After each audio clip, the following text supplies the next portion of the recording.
राधे राधे। आप सभी का महाभारत के भाग 9 में स्वागत है। द्रौपदी स्वयंवर के पहले विदुर को छोड़कर सभी पांडवों को मृत समझने लगे और इस कारण धृतराष्ट्र ने शकुनी के कहने पर दुर्योधन को युवराज बना दिया। द्रौपदी स्वयंवर के तत्पश्चात दुर्योधन आदि को पांडवों के जीवित होने का पता चला। पांडवों ने कौरवों से अपना राज्य मांगा, परंतु गृह युद्ध के संकट से बचने के लिए युधिष्ठिर ने कौरवों द्वारा दिए खंडहर स्वरूप खांडवन आधे राज्य के रूप में प्राप्त किया। पांडवों की पांचाल राजा द्रुपद की पुत्री द्रौपदी से विवाह उपरांत मित्रता के बाद वे काफी शक्तिशाली हो गए थे। तब हस्तिनापुर के महाराज धृतराष्ट्र ने उन्हें राज्य में बुलाया। धृतराष्ट्र ने युधिष्ठिर को संबोधित करते हुए कहा, हे कुंती पुत्र, अपने भ्राताओं के संग जो मैं कहता हूँ सुनो। तुम खांडवप्रस्थ के वन को हटाकर अपने लिए एक शहर का निर्माण करो, जिससे कि तुम में और मेरे पुत्रों में कोई अंतर न रहे। यदि तुम अपने स्थान में रहोगे तो तुमको कोई भी क्षति नहीं पहुंचा पाएगा। पार्थ द्वारा रक्षित तुम खांडवप्रस्थ में निवास करो और आधा राज्य भोगो। धृतराष्ट्र के कथनानुसार पांडवों ने हस्तिनापुर से प्रस्थान किया। आधे राज्य के आश्वासन के साथ उन्होंने खांडवप्रस्थ के वनों को हटा दिया। उसके उपरांत पांडवों ने श्री कृष्ण के साथ मैदानों की सहायता से उस शहर का सौंदर्यीकरण किया। वह शहर एक द्वितीय स्वर्ग के समान हो गया। उसके बाद सभी महारथियों व राज्यों के प्रतिनिधियों की उपस्थिति में वहां श्री कृष्ण द्वयापन व्यास के साथ सत्यध्य में एक महान यज्ञ और गृह प्रवेश अनुष्ठान का आयोजन हुआ। उसके बाद सागर जैसी चौड़ी खाई से घिरा स्वर्ग गगनचुंबी चारदीवारी से घिरा व चंद्रमा या सूखे मेघों जैसा श्वेत वह नगर नागों की राजधानी भोगवती नगर जैसा लगने लगा। इसमें अनगिनत प्रासाद असंख्य द्वार थे, जो प्रत्येक द्वार गरुड़ के विशाल फैले पंखों की तरह खुले थे। इस शहर की रक्षा दीवार में मंदराचल पर्वत जैसे विशाल द्वार थे। इस शस्त्रों से सुसज्जित सुरक्षित नगरी को दुश्मनों का एक बाण भी खरोच तक नहीं कर सकता था। उसकी दीवारों पर तोपे और शतघ्रियां रखी थीं, जैसे दुमुही सांप होते हैं। बुर्जियों पर स्वतंत्र सेना के सैनिक लगे थे।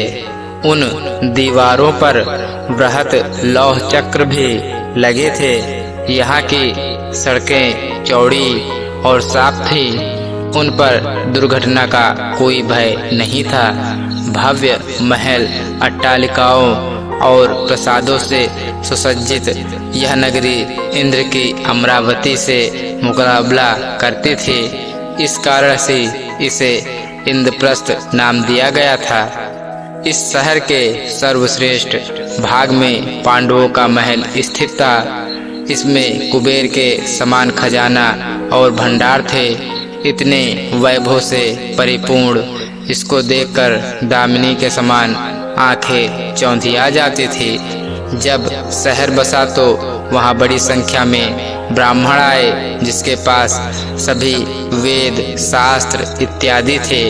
वह सभी भाषाओं में पारंगत थे। यहाँ सभी दिशाओं से बहुत से व्यापारी गण पधारे। उन्हें यहाँ व्यापार कर संपत्ति मिलने की आशाएं थी। बहुत से कारीगर स्वर्ग के लोग भी यहाँ आकर बस गए। इस शहर को घेरे हुए कई सुंदर उद्यान थे। जिसमें असंख्य प्रजातियों के फल और फूल इत्यादि लगे थे। इनमें आम्र, अमरतक, कदम्ब, अशोक, चंपक, पुग्रत, नाग, लकुचा, पनास, सालस और तालस के वृक्ष थे। तमाल, वकुल और केतनी के महकते पेड़ थे। सुंदर और पुष्पित अमलक, जिनकी शाखाएं फलों से लदी होने के कारण झुकी रहती थी। लोध्र और सुंदर अंकोल वृक्ष भी थे। जम्बू, पाटक, कुंजक, अतिमुक्ता, करविरस, पारिजात और ढेरों अन्य प्रकार के पेड़ पौधे लगे थे। अनेकों हरे भरे यहाँ मयूर और कोकिल ध्वनियों से गूंजते रहते थे। कई विलास ग्रह थे जो कि शीशे जैसे चमकदार थे और लताओं से ढके थे। यहाँ कई कृत्रिम टीले थे और जल से ऊपर तक भरे सरोवर और झीलें, कमल तड़ाग जिनमें हंस और बख्ते चक्रवात इत्यादि किक्कोल करते रहते थे। यहाँ कई सरोवरों में बहुत से जलीय पौधे की भी भरमार थी। यहाँ रहकर शहर को भोग कर पांडवों की खुशी दिनों दिन बढ़ती गई थी। भीष्म पितामह और धृतराष्ट्र के अपने प्रति दर्शित नैतिक व्यवहार के परिणाम स्वरूप पांडवों ने खांडवप्रस्थ को इंद्रप्रस्थ में परिवर्तित कर दिया। पांडु कुमार अर्जुन ने श्री कृष्ण के साथ खांडवन को जला दिया और इंद्र के द्वारा की हुई वृष्टि का अपने बाणों के छत्राकार बाण से निवारण करते हुए अग्नि को तृप्त किया। वहां अर्जुन और कृष्ण जी ने समस्त देवताओं को युद्ध में परास्त कर दिया। इसके फलस्वरूप अर्जुन ने अग्निदेव से दिव्य गांडीव, धनुष और उत्तम रथ प्राप्त किया और कृष्ण जी ने सुदर्शन चक्र प्राप्त किया था। उन्हें युद्ध में भगवान कृष्ण जैसे सारथी मिले थे तथा उन्होंने आचार्य द्रोण से ब्रह्मास्त्र आदि दिव्य आयुध और कभी नष्ट न होने वाले बाण प्राप्त किए। इंद्र अपने पुत्र अर्जुन की वीरता देखकर अति प्रसन्न हुए। इंद्र के कहने पर देवशिल्पी विश्वकर्मा और मैदानों ने मिलकर खांडवन को इंद्रपुरी जितने भव्य नगर में निर्मित कर दिया, जिसे इंद्रप्रस्थ नाम दिया गया।